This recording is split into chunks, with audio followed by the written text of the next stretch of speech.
So not enough people know that you guys get together every Thursday night to talk Clemson football. So, folks, get on over to the Clemson channel every Thursday night at typically 7 o'clock Eastern time for some Clemson football talk. So we need to get some bounce over there because these guys are too good.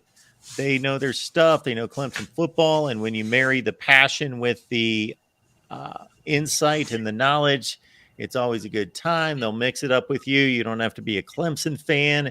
Just be a college football fan and show up. So again, Clemson channel every Thursday at 7.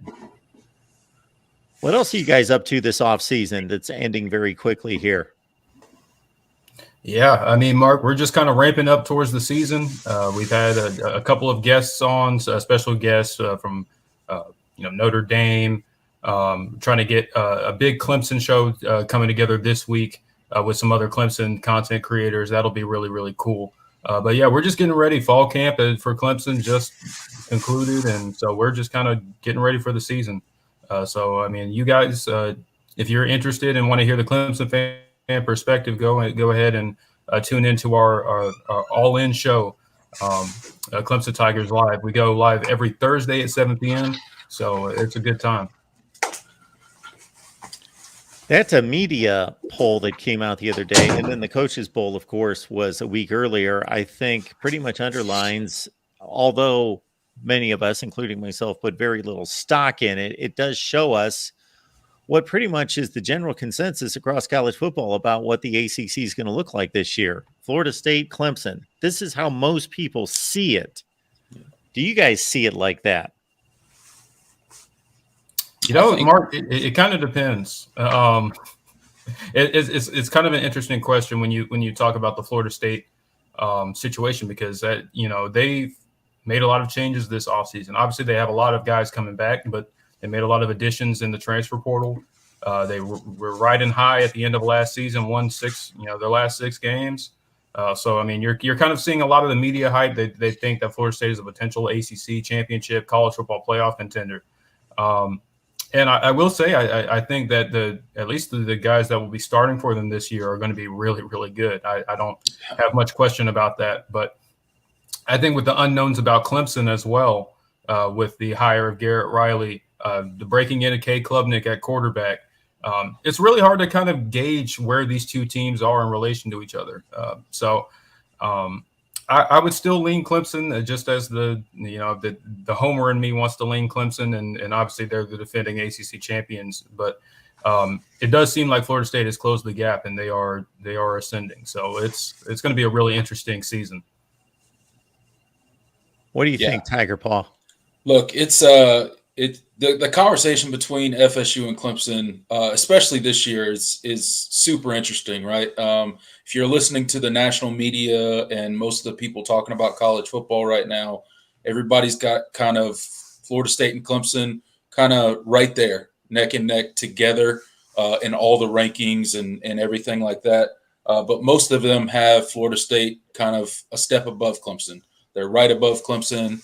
Although the ACC media did vote Clemson to win the ACC this year in the preseason, so we'll see how it works out. It's definitely it's an interesting debate because it's kind of the tale of two approaches, right? You got a guy, Mike Norvell, at Florida State, who's really having to try to recreate a culture at FSU and kind of build a program back to where it used to be. And he's taken the approach of he's got to utilize the portal, right? He cannot wait year in and year out to, do high school recruiting and wait to build it that way. We live in an era of college football where the transfer portal's there, and as short as coaches' leashes were before, I believe they've gotten even shorter with the transfer portal. People expect instant results when you take over a team. And that's kind of Mike Norvell's approach. He's taken a lot out of the transfer portal. And if you look at their transfer portal class, I mean, they did about as good as you could possibly do. I think the interesting thing is going to be see how all those pieces kind of mesh together. You don't really know, right? They got to mesh together as a team. They're individuals, looking at them from a transfer portal standpoint were really highly rated. They got all the guys that they really wanted, but now they got to mesh those guys, especially along the offensive line, mesh those guys as a team. I'm a Clemson guy, so I think Clemson's still on top as far as the ACC. In my opinion, you got to prove it on the field. No one cares about preseason stuff. No one cares about rankings and stuff like that. You got to prove it on the field. And until they beat Clemson, we're still the top dog in the ACC as far as I'm concerned. So you're completely right. There's no question about that. Clemson, even in a season in which a lot of people would consider it a down season because of the efforts outside of the conference, still ran through that conference with 9 consecutive wins, including a 4-touchdown win in the ACC championship game, a win over Florida State that, while it was close on the scoreboard, they had control of for most of the game. So no doubt there, but the only thing I'll throw back at you, Tiger Paws, obviously, if you're trying to predict the conference race, I totally get it. It's Clemson until proven otherwise. But just like Michigan turning the tide against Ohio State and Georgia against Alabama, that it happens at some point in these conferences. And I want to be the guy that's going to be ahead of the curve and predict it. And for some reason, while I have an easy time predicting games from week to week, and I don't mean I get them all right, I mean I'm convicted on my picks. Boom, boom, boom. Mm-hmm. I can go through them, pick them. I rack my brain all off season coming up with scenarios and and I got to tell you, this, much like a couple other conferences, I'm going to be going until practically game time, making a season prediction on where am I going. Now, the thing I'll say about Florida State is they bring back all this could have gone to the NFL draft talent led by Jared Verse. So I think they're in a place. I don't want to say that their program's going to drop off the cliff the next year. I think Mike Norvell's doing a nice job, but they do have a good situation this year to make a run for it. Mm-hmm. Whereas I see Clemson as, but I'm certainly not. I'll stick with Florida State here for a second. They could only beat who was on the schedule, but they didn't really give me much to go on there. In terms of the 6 consecutive wins down the stretch, Oklahoma and Florida were probably the 2 best teams that they beat.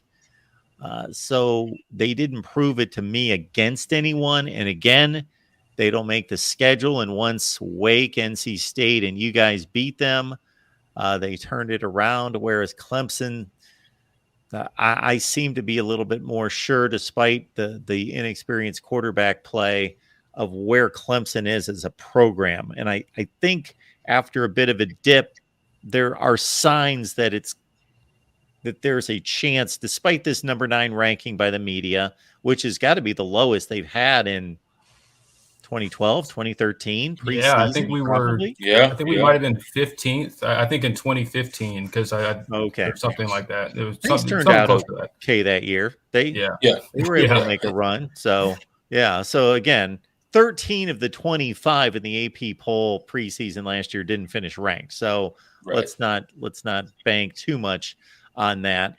But yeah, I'm still trying to figure out if Clemson is going to be Clemson again. Cade Klubnik, you guys would be able to evaluate his play much better than I.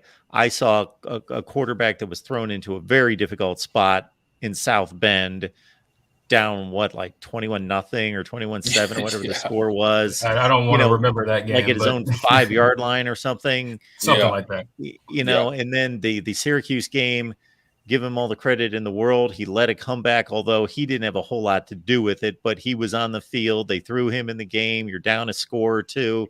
He leads that win.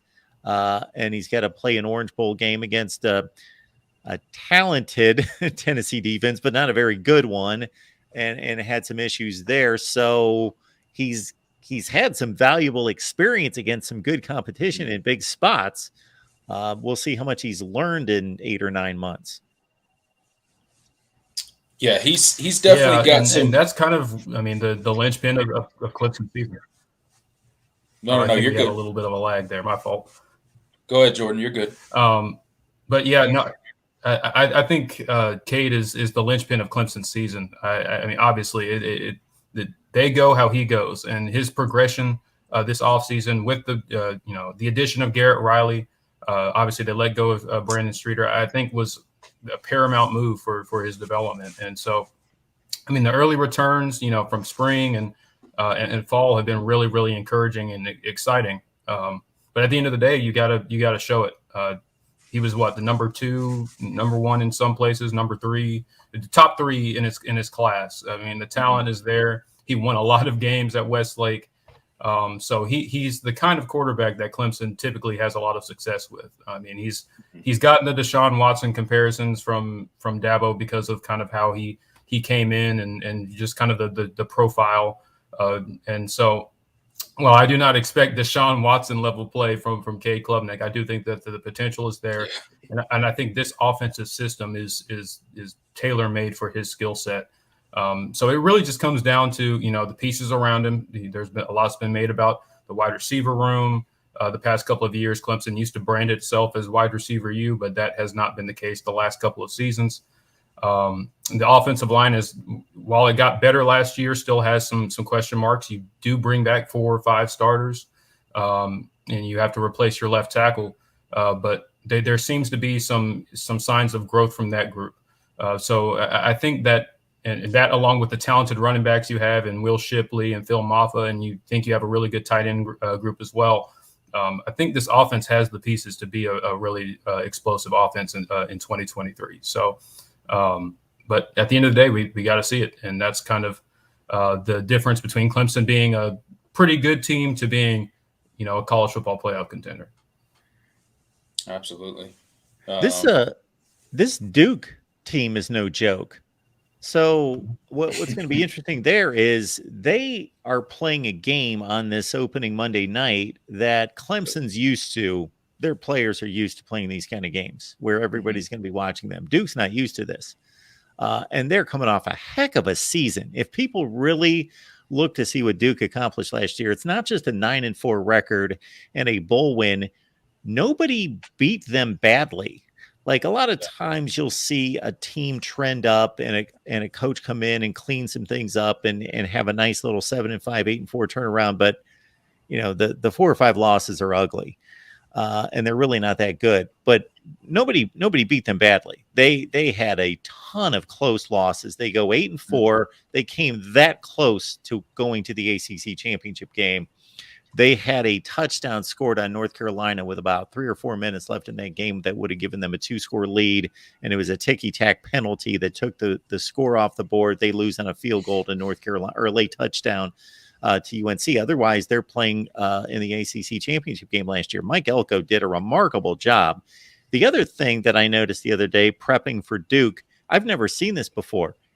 Everybody who caught a pass and everyone who rushed for a yard is back. They have 10 of 11 starters back on offense, and most of the defense is back. So it's an experienced team that played a lot of close games last year. They didn't play this kind of game where everybody was watching them, but they played a lot of close games against some good teams. So this isn't necessarily we're just going to trounce Duke 45-14 and keep going. Yeah, no, this is not the Duke team of old, right? This is not, you kind of look at that game on your schedule as far as the ACC is concerned, and you're like, okay, just chalk that up as a win, right? This team is competitive, and they obviously have zero quit in them. You saw not even just their losses, but their wins a lot of those were close games as well. So they're a team that's gonna come out and fight. I think they're excited about this game. They've obviously have kind of circled it. Their social media's poked at Clemson a little bit over the offseason, which is kind of cool. I like to see it. It's always exciting when stuff like that happens in college football. They made a little video kind of poking fun at Dabo Sweeney at how he runs down the hill, which was super funny, by the way. I thought it was hilarious. But this Duke team, look, Clemson's got to go in there and they gotta play their best football.